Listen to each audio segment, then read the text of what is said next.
Welcome, everyone. This is Glenda Dawson, and you're watching Glenda's Dragon's Den.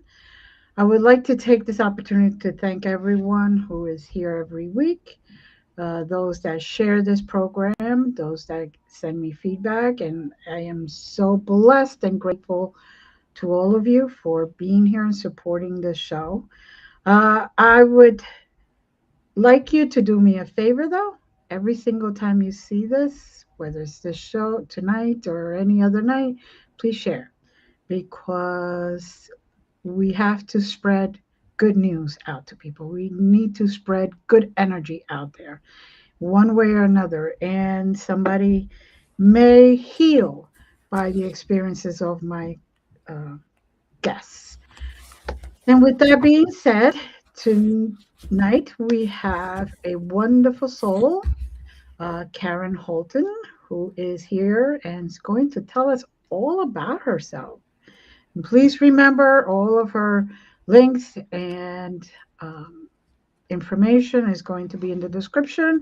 So if you don't catch it right away, you can always refer to the description and follow her there. Hi, Karen. How are you doing? I'm good, Glenda. Thank you so much for having me on your show. It's a real honor. Thank you for your being here. The honor is mine. Honor is mine. So tell us about yourself. Oh, wow. Okay, let's start with the truth. I'm a really ordinary person. I am nothing special. I don't have anything really to brag about. I just happen to have had a life full of very strange experiences. And it wasn't until quite recently I realized that, again, I'm pretty ordinary because there's lots of us having these experiences. In fact, I've come to believe that it's our birthright to have paranormal experiences, that we are a special kind of technology that we're able to do this. And so I'm hoping by sharing my experiences with your audience that I'll give them the courage to validate their own experiences and develop their own abilities and to have some similar things happen for them because, well, personally, it's made my life a whole lot more fun. So tell us a little bit of those experiences. Okay, so let's start with one of my earliest memories that was weird. And that was when I was about maybe 4 years old, maybe five. I was terrified of the dark. You see, I was aware that that I was surrounded by beings and creatures and things that other people couldn't sense and didn't see. And I did see them and I did know they were there. Well, I didn't see them physically with my eyes, but I saw them in my mind's eye. And, there was no one to talk to about it. There was no support, not to mention that as I grew up, as a child, as I was growing, I was never given concepts to create a framework around what I was experiencing. I was never given language to describe what I was going through. So I wasn't really even able to share my experiences. And I didn't really know what was going on. They just happened. So as I mentioned, I'm about 4 or 5 years old and I'm terrified of the dark. And I couldn't sleep because I would tuck myself so far under my covers, make sure not a toe stuck out, not a finger stuck out, not a hair, not my head, nothing. And I couldn't breathe. And it was really awful and didn't help the situation. Well, one day, I'm just going to show you a few images from my book. Sure. So one day, this beautiful creature appeared to me. This is an AI generated. Obviously, I couldn't go back in time and get a shot of the being. But I didn't find out until I was in my 20s when I was looking at a book that was about fantasy creatures and myths and legends and stuff.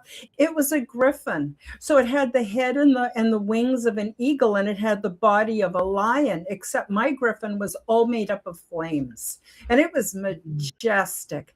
And I don't know, looking back, whether I was seeing it in my mind's eye or with my physical senses. I don't know if it was a screen memory.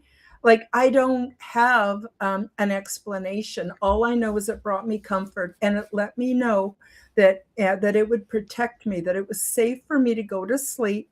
And anytime I was afraid, all I had to do was in my mind think of it, and boom, it would be there and it would protect me. And so after that, I was able to sleep at night. So that was a wonderful, wonderful experience. I also had another experience around the same time. This may sound a bit like too much information, but it's how it happened. I was basically just sitting on the toilet, and the place we were living in had these large black and white checkerboard tiles on the floor. And so I'm just sitting there doing my business, and I happened to notice that at the edge where the floor hit met the wall, that there was like a little anomaly. There was some movement, and I thought that's really strange. And I sort of leaned forward and I just started watching it. Well, pretty soon this escalated, so it looked like the floor had waves, rolling waves. And I was like, wow, fascinated. I wasn't scared. I was just fascinated. And but then when the waves got too big, I started getting scared. And at that moment, it dropped flat again. And that was the end of that. I have no reason like to give you. I don't know if it was a sign, if it was a real thing, if I was hallucinating as a child. Like, I have no idea.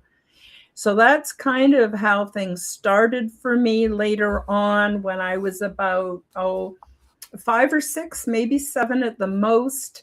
I had 2 brothers, and they were always kind of not wanting to play with me because I was a girl, right? That kind of family stuff. And my brother went and locked me in the closet so I couldn't play with them. And I really wanted to see what they were doing. I wasn't scared of the closet. I just wanted to see what they were doing. And all of a sudden, I could see what they were doing. Clearly, it was in my mind's eye, but I didn't really think of it as being this way or that way. I just was laughing because I was able to see what they were doing, and I was feeling like, ha ha, I see you, right?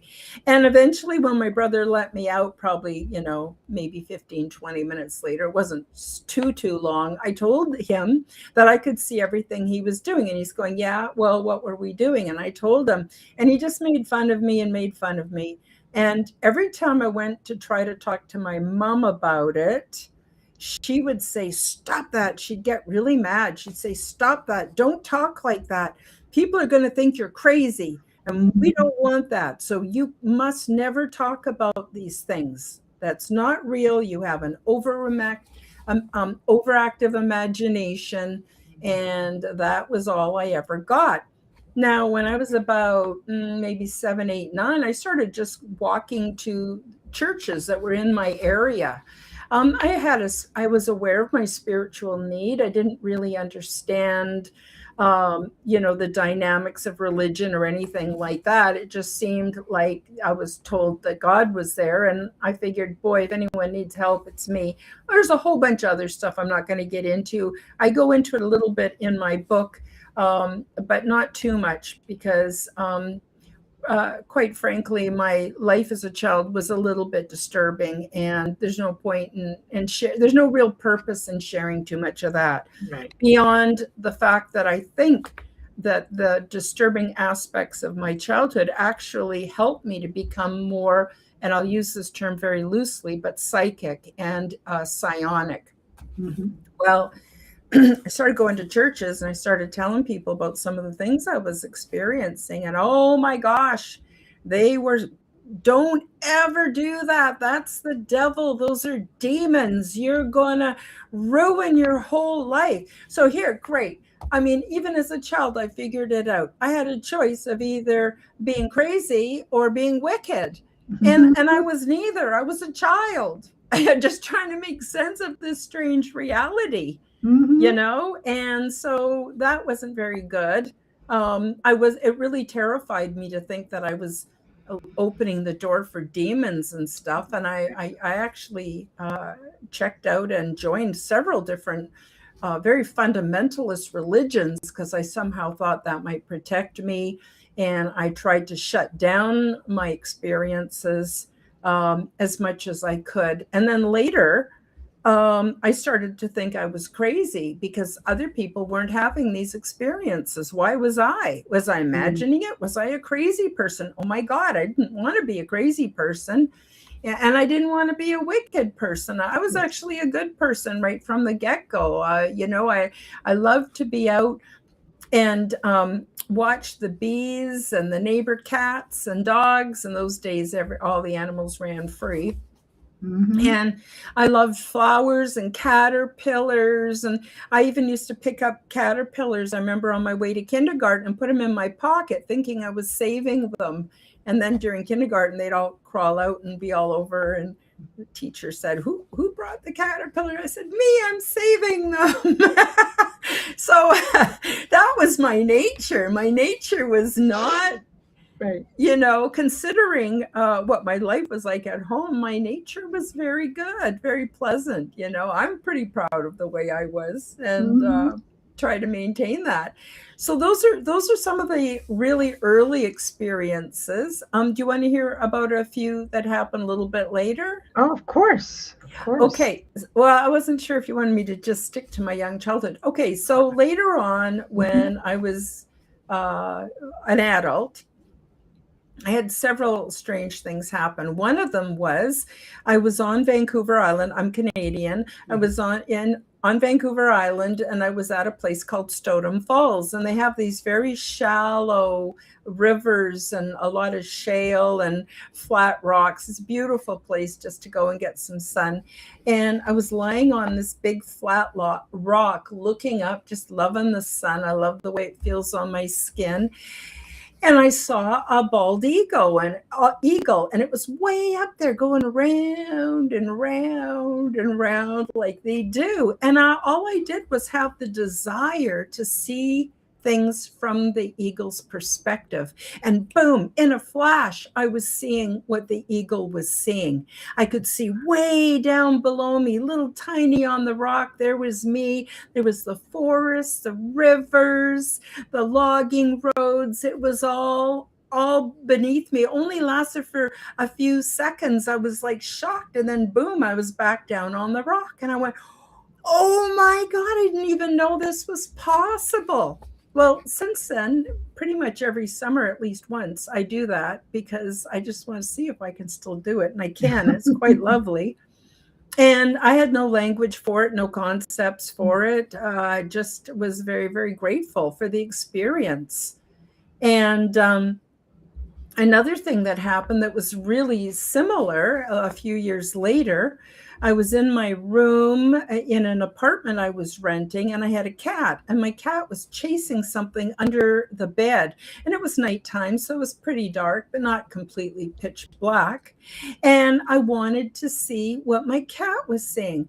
And all I did was express within the desire, wonder what kitty is chasing. Boom, I could see through the eyes of my cat. And what shocked me was not just the fact that I could see what the cat was seeing. Well, apparently, cat's eyes, they have a reflective surface, so they reflect light outwards like little flashlights. Right. And what I didn't know is that spiders have these spots and stripes on them, especially the big ones, that make it, they become very luminous when the light is reflected off of them. I never knew that happened, to that there was a dynamic like that even.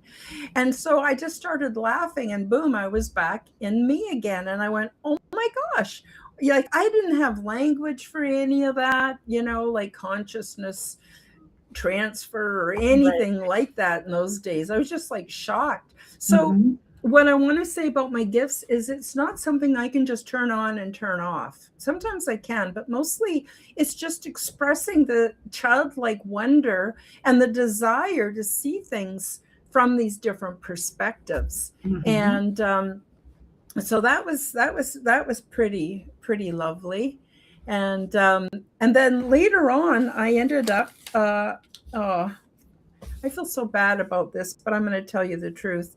Okay, so I had an extraterrestrial being making contact with me within my my imagination. I believe our imaginations are portals. Right. And he was trying to make communication with me, and this went on for like over a year. And I thought it was the crazy part of me doing it, that I was imagining it, and it was interfering, because it kept happening. And I just, not really interfering, but kind of didn't know what to do with it, didn't know what it was, never heard of this before. I started making fun of him, and then he left and didn't come back until a few years later, when I had my extraterrestrial aboard the big ship experience. Well, it was actually just before that. And then I realized he was a real being. So I was going to show you another image. Yes. Again, this is AI generated. It's in my book. So I call him Bob the Gray. Now, I have no idea what his real name is. That is not his real name. But, these higher beings, they're not all weird about politics around identity. They don't have any of that, right? And so I called him Bob. And he was so cute because he knew in my heart of hearts I was kind of terrified of the stereotypical grays. And I don't even know how or why or where I even got that from. But I had that from early adulthood. And so he would always show up wearing black, straight leg, kind of what we used to call stovepipe leg pants, a black turtleneck sweater, and a black fedora. And he always made me laugh. So that's one thing that I want to say is, first of all, there's many different races and groupings and types of grays, but also that many of them actually have a sense of humor. And it's not meant to be terrifying, although I validate other people's experiences who might have been terrified. That wasn't like that for me with Bob. But then I actually missed another really important experience. Do you want me to tell you about it before I get into my ET stuff? Please, please.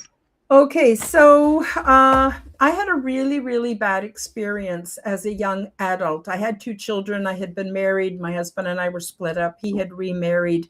He had convinced me to let the kids go and live with him, that somehow it was hard on doing them harm, not having enough contact with him. I felt, well, a child can never have too much love. And I thought, well, I will let them go and stay with their dad, and it might be really good for them. Unfortunately, then I found out that he and his wife didn't want me having any contact with them at all, ever in their childhood. And I was devastated. And I fell into this really low state, vibrational state where I was really grieving. Oh my God, it tore my heart out that my kids were gone. You should have seen me on the first day of school. I was a mess because I had no little kids to take to school. Like, it was bad. And all of a sudden I started getting this urge to kill myself. I'll use the word off myself. Hopefully it's kinder to the algorithms out there. And in a very peculiar way.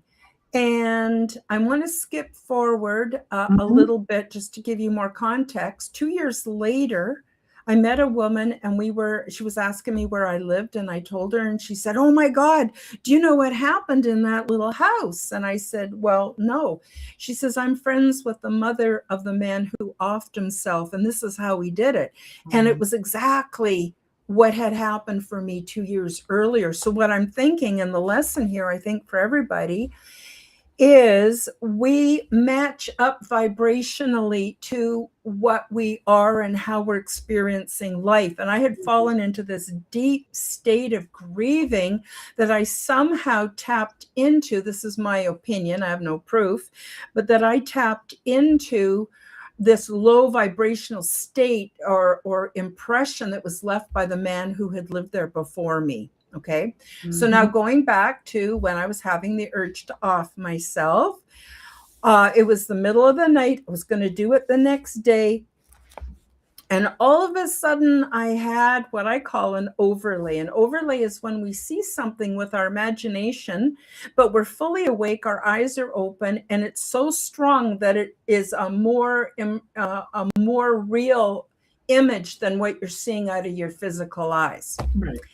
And I saw all these points of light, and from these points of light, there was light flashing out the sides, giving them the illusion of wings. So in my interpretation, I was seeing angels or an angel. I don't know. It depends, I guess, on how they want to be seen. But I could hear a voice, and the voice was like 1,000 voices all speaking in perfect harmony, perfect unison. And whatever it was questioning me on why I wanted to leave my earth experience. And I said, because it sucks. It absolutely sucks. I did not sign up for all of this. I deserve to have a good life.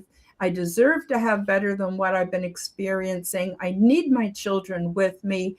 And I'm just really having a hard time coping.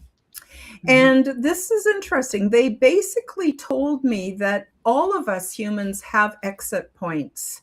See, we think when we die, that's the end of it. Not at all. In fact, there's a much more beautiful life we can have after we leave this physical 3D dimension. But they said that, there's exit points, and that it never gets held against us. So like in church, they teach, one of the most horrible sins is to commit suicide, because then you can't get into heaven and all this jazz. Well, no, the angelic realms, these beings told me, no, that's not true. You can go whenever you want. They said, but if you want to stay, we'll give you a helper. And I was overwhelmed. First of all, I was overwhelmed because of all this grief and this plan I had. I was overwhelmed because I was seeing what I interpreted as angels. I never heard of anything like this. I mean, you hear about, angels appearing to Mary and being a messenger, but I never experienced anything, heard anything like this ever. So I just said, well, what do you mean? What kind of a gift? And they said, that's for you to decide. And when you're ready, you let us know. And I says, well, I need time to think about this. I need time to think about this. This is just, wow. And they said, okay, when you're ready, you let us know. And apparently they're all around us all the time. There's no secrets. There's no hiding anything. We may as well just accept that they're there, in the spiritual realms, I'm guessing, maybe even in our realms. I don't know. I'm not an expert on any of this. I'm pretty ordinary, guys. So I said, let me think about it. And then obviously I didn't do it. Then the next day I started going for these long walks thinking, this is really important. I have to choose well. What do I want? What would help me? And I thought money. Whoa, a whole bunch of money would help. I could hire a lawyer. I could get my kids back. I could give them a wonderful life. I could have a more comfortable life. I thought, oh, wow. And then I went, no, it's not it. I know that's not it. I know that's a trap. So then I thought, well, maybe if I was really beautiful or really popular, or I had a lot of friends, maybe that would work better. And then I went, no, that's not it. That's not it. And I started thinking about everything. And eventually I knew what I needed. It's going to make me cry. What I needed was wisdom, because if I had wisdom, I could make my life work. I could be a blessing. I would know how to get my kids back. I'd be able to fix things. Like, I knew it. I knew wisdom was what I needed. So that's what I asked for. I asked for wisdom. And then the weirdest thing happened. Like, I mean, truth is stranger than fiction, really. I couldn't make this stuff up. But then I heard a voice, and it said to me, Karen, do you want the quick method or the slow method? And I should have given it more thought, and I did not. And I said, I want the quick method. Now, I thought in my naivety, they were just going to pour this wisdom into me, and my whole life was going to become magical. Honestly, that's what I thought. I said, I want the quick method. And that was the end. I never heard from them again. I've never seen them. I've never had any experiences like that ever again. And then what happened is my life actually went to SHIT. There was all kinds of problems. But what was different was my perspective. I was able to see everything through a different perspective. And I was able to make choices in the now that affected my tomorrow and made my tomorrows better. Mm-hmm. So that was the really interesting point, even to the point of having life-threatening illness, being in the hospital for over 5 weeks, hooked up to all these machines. I won't get into the juicy details, but it was pretty awful.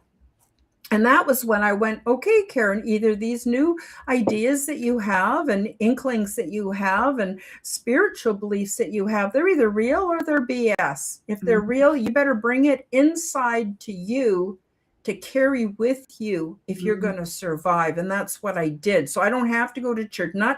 I'm not saying anything against religion. If people got religion, it's doing it for them, great.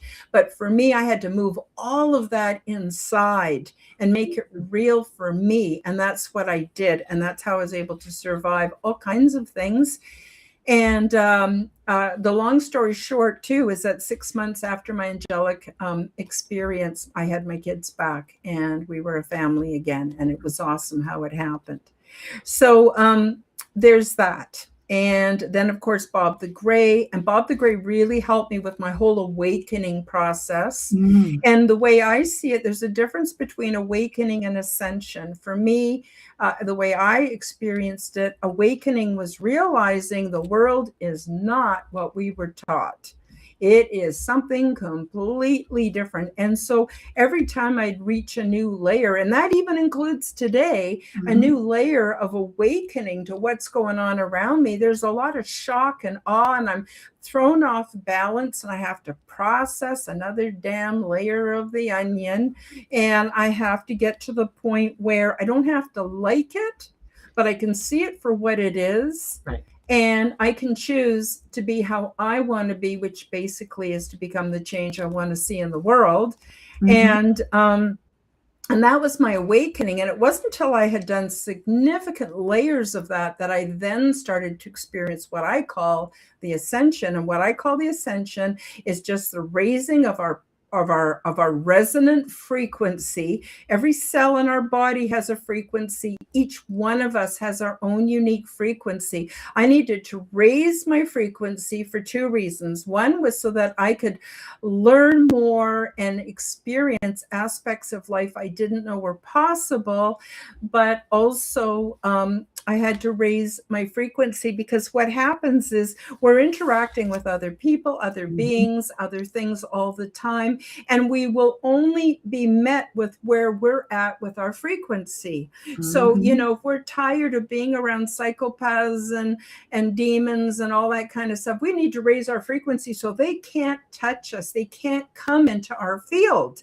Right. And where I can go within my field is ever so exciting. And that led to my extraterrestrial experience. But I'm just going to stop and see if you have any questions for me, or if you want me to clarify anything I skipped over a little too fast or whatever. No, you're explaining things beautifully. And yes, that was an angelic being.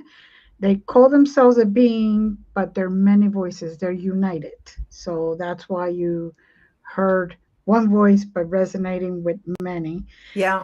And yes, we do have exit points. But the only thing with that is that if we exit too quickly, we got to come back and do this all over again. And I don't know about you, but I am not planning to keep repeating this. No. Me neither. It's been real. Had a lot of fun. Let me just finish this time period, and then that's it. I believe it's for soul evolution, and I want to do a good job while I'm here, so I don't have to come back and repeat the crap again. Yeah. And I believe when I die, I'm going to be aboard the big ship, and I'm going to live there with my extraterrestrial friends, because they're amazing. And so do you want to hear about that, or am I interrupting you? Sometimes I can't tell. Please, I love it. So again, I didn't do anything special. I'm not a special kind of person. I can't even explain how it happened or why it happened. I have ideas. And this happened in about 2014. I had been receiving some downloads to create a lifestyle program that I could then use myself to heal. and to recover, but also to share with other people. But that's another kind of story. So all of a sudden, so this is, I want to clarify that at the time I was not using any psychedelics, no cannabis even, no mushrooms, no ayahuasca, no nothing like that. In fact, I wasn't even drinking coffee. Like, I was real clean because I was trying to improve my health because I had been through a lot physically, and I wanted my health, because when you don't have your health, you realize you could be a bloody millionaire and it wouldn't make any difference. You're stuck in bed and you can't get out. Yep. You know what I'm saying? Yep. Oh, yeah, I know you know what I'm saying, but I'm just saying to the audience, right? Yes. And so, you know, I was really on a pure diet and everything, and that took some getting to. That didn't just happen overnight, and that wasn't easy. Anyway, so I went to bed one night, and I had the most fabulous, what I thought was a dream. I was aboard what I call the big ship. And the big ship's massive, so it holds millions of souls. There are many, many souls who do not even live on planets. They love living in these spaces. I'll just call them spaces, and I'll explain what I mean as I go along. They're born there. They live their whole lives there. They love it. They got jobs to do, and they got community and family and everything they would ever need. Plus, it's a lot safer because, you know, on planets you got wild animals, and you got sun flares, solar flares, and you got earthquakes and volcanoes. You know what I'm saying? A huge list, right? And so anyway, so I met these beings. I went through an orientation process. There was no one scary. So the first thing people want to know is, what did they look like? What did they look like? They look very much like us. Most are taller, wider frames, wider hands, wider feet, all beautiful with symmetric faces. Some have hair, some have less hair, some don't have any hair. You know, there's diversity the way we would see here on Earth. So even here on Earth, you can have a family, say 5 kids from the same mom and the same dad. Each kid looks different. One's got dopey ears like the uncle. Another one, you know, has got brown eyes, and one has blue eyes. There's diversity. There's diversity. The thing we have in common here on Earth is we're part of the human race. We're all part of one race from one species. What I discovered about my extraterrestrial friends is they're also from the same species as us. They're just different family lines or races. And they come from different worlds and even different dimensions. So I guess, so I wanted to say that there's a few peculiar characteristics some of them have, but basically think about us at our next stage of development. Once we've stopped our warring ways, once we've stopped our greed and our lust for money and sex and power, once we're able to throw off the shackles of all that stuff, and we start to realize that we have to vibe on what I call the love harmonic. And we don't even know what love is on this planet, not really. So love is not just a warm affection for somebody else. Love includes patience and kindness and mildness and self-control and faith and all kinds of wonderful attributes. So think of love as being this beautiful basket full of fruit, and each fruit, actually the Bible does call it the fruit of the Spirit, all these beautiful fruits. And we need to manage these and learn to exercise them. And it's a bit like juggling, and you're not very good at it at first. You're trying to be patient. I mean, try to be patient with yourself, never mind other people, for one day. It's a big job. So, I mean, spiritual evolution really takes a significant amount of energy and work to be able to pull it off. Well, these beings have mastered it, and they've not only mastered it, they've mastered it thousands of years ago. And so their offspring and their offspring's offspring and all of that, they've been able to put together a cohesive culture that is so amazing and so beautiful. And what I want to say about this is it's a transdimensional space. I'm just going to show people the cover of my book, if that's okay. It's called Transdimensional, Meet the New Neighbors. This is the author copy. When you buy it, it won't have this band across it. So the big ship, where is the big ship? Is it in our solar system? Is it in our galaxy? Where the heck is this thing? Well, it's in not in any of those places, and it's in all of those places. So I want you to just use your imagination for a minute and imagine what we call a Venn diagram. A Venn diagram is things that seem to be separate, but there's little places where they overlap. So imagine a Venn diagram that looks very much like a daisy with, say, 100 petals on it. Each petal represents a different dimensional reality, a position within the spiritual realms, a different timeline, a different position within the multiverse. Like we're talking diversity on steroids here. All of those things connect at the center of the daisy. Well, that's interdimensional space, and that's where the big ship sits. It's in an interdimensional envelope, and beings can come aboard, experience physicality and or non-physicality. I have gone there physically, I've gone there with consciousness, and I've also gone there through what you would all consider astral projection, depending on why I'm there. So I do ongoing work since then, and even before, and even today, that I call the exopolitical ambassador work. Then I go in my sleep through like astral projection or out of body experience. I go to the big ship and I take part in these amazing exopolitical meetings where they want to know what's going on Earth, how I see it, how I experience, how I think it's affecting others. Apparently, there's millions of us that are doing this in our dream time. This is not just unique to Karen. Okay, so there's that aspect. But now I'm going to talk about being there physically. So when I first went there physically, I had to do, well, I didn't have to, but I was asked to do, and I complied, a walkthrough through this huge, kind of like a tunnel, about 7 feet high, that I just walked through. And they had scanning technology, so they were able to scan everything about me, my genetics, my psychology, my talents, my learning, the ways that I learn best, everything, even past life imprints that we have from former traumas and things.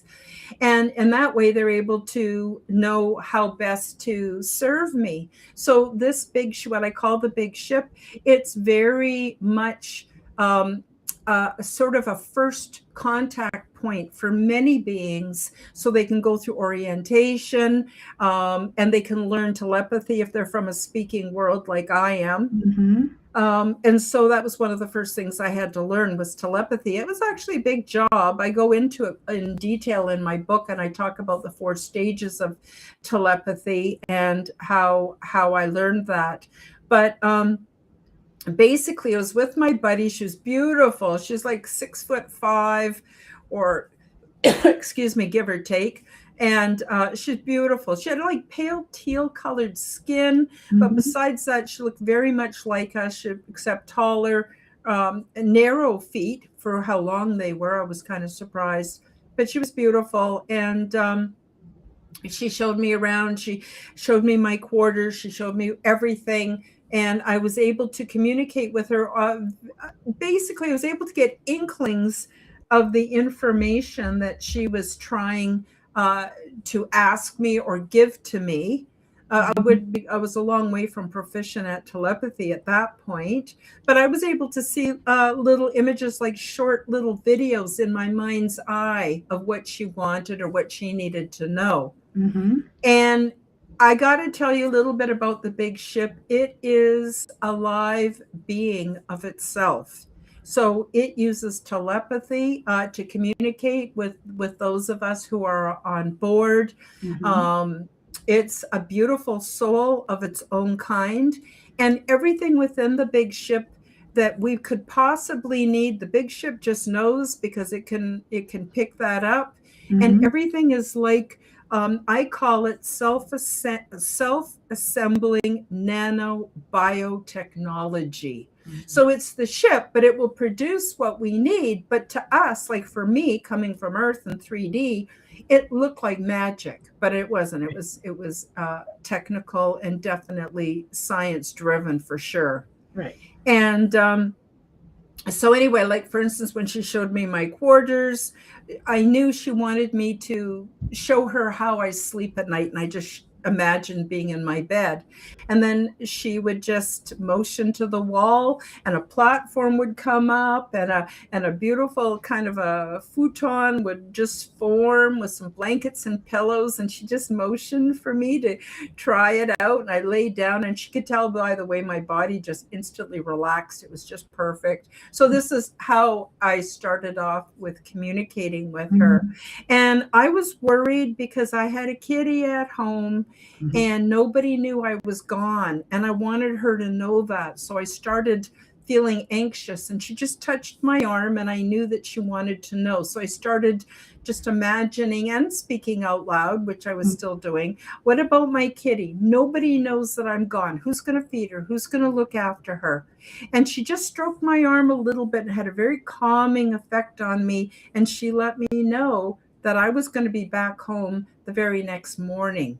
And at first I didn't really understand, but I decided to go with it. And I get into all the details about my orientation in my book. But then I woke up and here I was in my own little bed. It was the very next morning. I had only been gone our Earth time. I had only been gone one night, but it felt like I had been gone for probably about a week or a week and a half. So there's a time dilation. So when I'm there, I'm not here. When I'm here, I'm not there, but the time is completely different. So this went on every night for 3 months of our Earth time. And at first I thought I was dreaming. I thought, wow, what did I do? Maybe this new careful diet and getting off junk food is really working for me. What is going on here, right? And then after that, I realized, no, I wasn't dreaming because it was congruent. When I went to sleep at night, I fell asleep instantly. And I went back to where I had left off the night, that morning there. Right. So you can imagine it was a bit of a mind thing because I would wake up in the morning, I'd make a cup of tea, I'd feed my cat, and I'd go, what the hell just happened? I had no explanation, right? And I had no choice because it just happened every night. Right. Excuse me. So after that, I just went with it. I had faith that I would be home when the time was right. I could be gone for weeks. I could be gone for months, having all this adventure, wake up in the morning, and then I had to sort of process what I had experienced. And then actually for a while, I thought I might be crazy. I honestly thought I might be hallucinating the whole thing. And I went, wow, well, whatever it is, I'm sure good at it. And but I have to tell you, there is a downside to this, and that is that it really affected me on a social level. I couldn't handle being around people anymore. I had to spend my days alone. And it actually took me years after that 3-month period was over. It ended as abruptly as it started. And it took me years to sort it out. How did I get there? What about this? What about that? Excuse me. So I'm not sure exactly how I was there initially. I believe it was somehow a double of me, or maybe it was me. I don't know. I don't have any recollection of a ship coming and picking me up and being with ETs or Greys. I have no memory of any of that. I can't speak to that. Still, here I was having these incredible experiences and then having to process it. So it was also very disturbing to come back. So there was a few different ways I get into that in my book of how I was able to be there with physicality. But eventually it turned out that I needed to be me while I was there. And I believe that it might be the closest I can describe it, and this could be totally off, but the closest I could describe it is I had a clone of myself waiting for me there, that consciousness is very easy. There's no time and space when we're dealing with consciousness. So I just left me sleeping in my bed and became Karen aboard the big ship. Mm-hmm.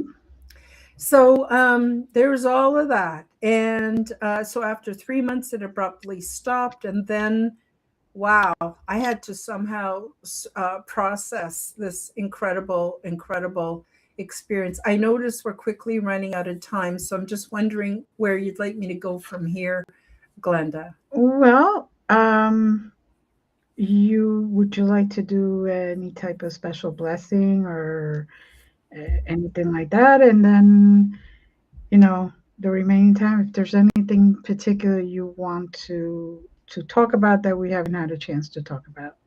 Okay. So, yeah. Well, what I would like to do is to tell everybody that I was taught that there are millions of us on earth today who are having these experiences. But generally, we agree to forget for a purpose. We're here to have an earth experience for soul evolution, not to mention it's a safety precaution if we don't remember. So a lot of people who want to have contact, want to remember, you can, probably it will come in tiny little glimpses and in the memory of dreams and stuff. But I think it's important to realize that we're here for a very specific purpose. So there are other big ships. There might be, I have no idea how many, but probably a lot. All over the place. And then when you consider all the dimensional realities, but what happens is we wake up in the morning, we go, wow, that was quite a dream. We might tell a couple of friends and they might think we're being silly or whatever. And we eventually gaslight ourselves into thinking that it was just a dream. It wasn't anything. But really, it was something. And so millions of us, so you may not think that you're making a difference here on earth, no matter how hard you try, you are making a difference. And you're spending time in a completely different reality, also making a difference there. So this is not just something special that Karen Holton had happen. This is happening all the time. And what I recommend that people do is to think about their peripheral awareness. Let me explain what I mean by that. When you're looking with your eyes at your screen, you're aware that you have peripheral vision. You may not be using it, you may not be aware of it, but you can see quite a bit on either side if you want to. And I actually recommend that as a nice walking meditation when you're out in the woods, to be aware of the peripheral as well as what's in front. Well, peripheral awareness is very similar to that. So we're aware of our conscious mind and our thoughts. A lot of our thoughts are recurring thoughts. Sometimes they're new thoughts. Sometimes they're old thoughts. We got our thoughts, whatever they are, good, bad, and ugly, right? Well, along the peripheral edges of that is where we're going to get these inklings, like little bubbles. Any of you out there who've been pregnant, when you start feeling the baby move within, it's like little bubbles. It's really quite cute, right? You're going to get these little bubbles in the peripheral of your conscious mind. And normally we're just too busy with what's straight ahead or what's common to pay attention to that. So I highly recommend that people start to spend time in meditation. You don't even have to be very good at it. But how often have you had a little voice tell you something and you disregarded it, and then you were sorry that you disregarded it? We've all had that happen. That's the peripheral information coming in. So you start getting good at letting that come in and validating it. It's a real thing. It's an absolutely real thing. And it can be amazing. It can bring you so much joy that you just don't want to hang out at the neighbors drinking coffee and bitching about the other neighbors. You just don't want to do any of that anymore. It changes you forever, but in a really, really positive way. So I guess what I will do, rather than a blessing, I have this never-ending fountain of love within myself, and it comes out through my heart chakra. And I'm now accessing it and sending it out to you, Glenda, for your healing and for your joy.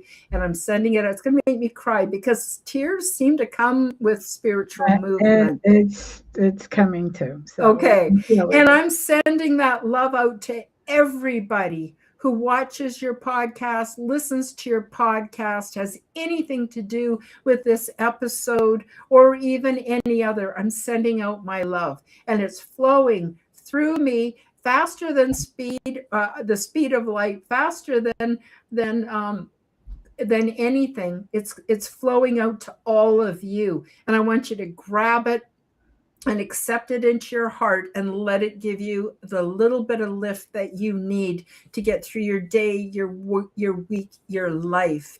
And so that I can do, and I'm doing that now.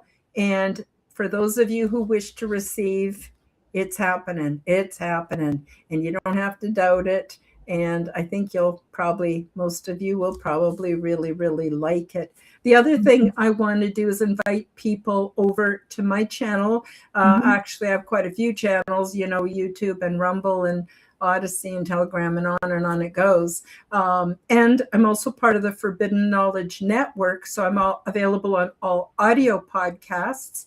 And I have that on the screen at Karen Holton TV. That's the name. I use the same name on everything. The audio podcasts are very likely the Quantum Guide Show with Karen Holton, because I started out in the network under that name.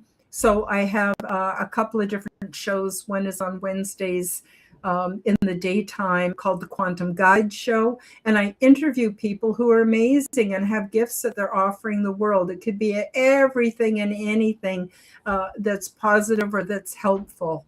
Because like right now, we really, really need this. And I created that podcast because that's what I needed when I was going through my awakening. That's what I needed, and I couldn't find it. So I created it now for everybody else to help them out with their journey. And then Sundays, I have the Aliens and Angels podcast, and there I interview experiencers, Angelic, ET, or anything in that genre.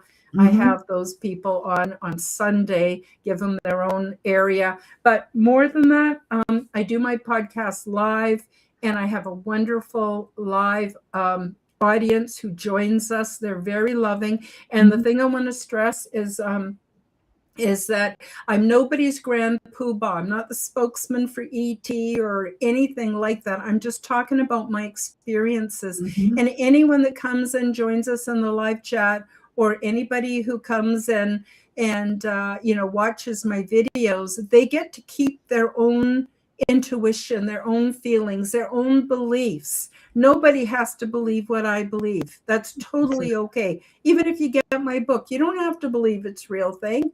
I think you'd find it really entertaining and inspiring, but you don't have to believe it, because you see, your experience, everybody out there, your experiences are sacred and they're yours and they're important. So hang on to them. So we have this lovely chat. I've got lovely moderators who make sure that everybody gets heard and gets, validated. And that again is something, basically, I just created everything I wished I'd had.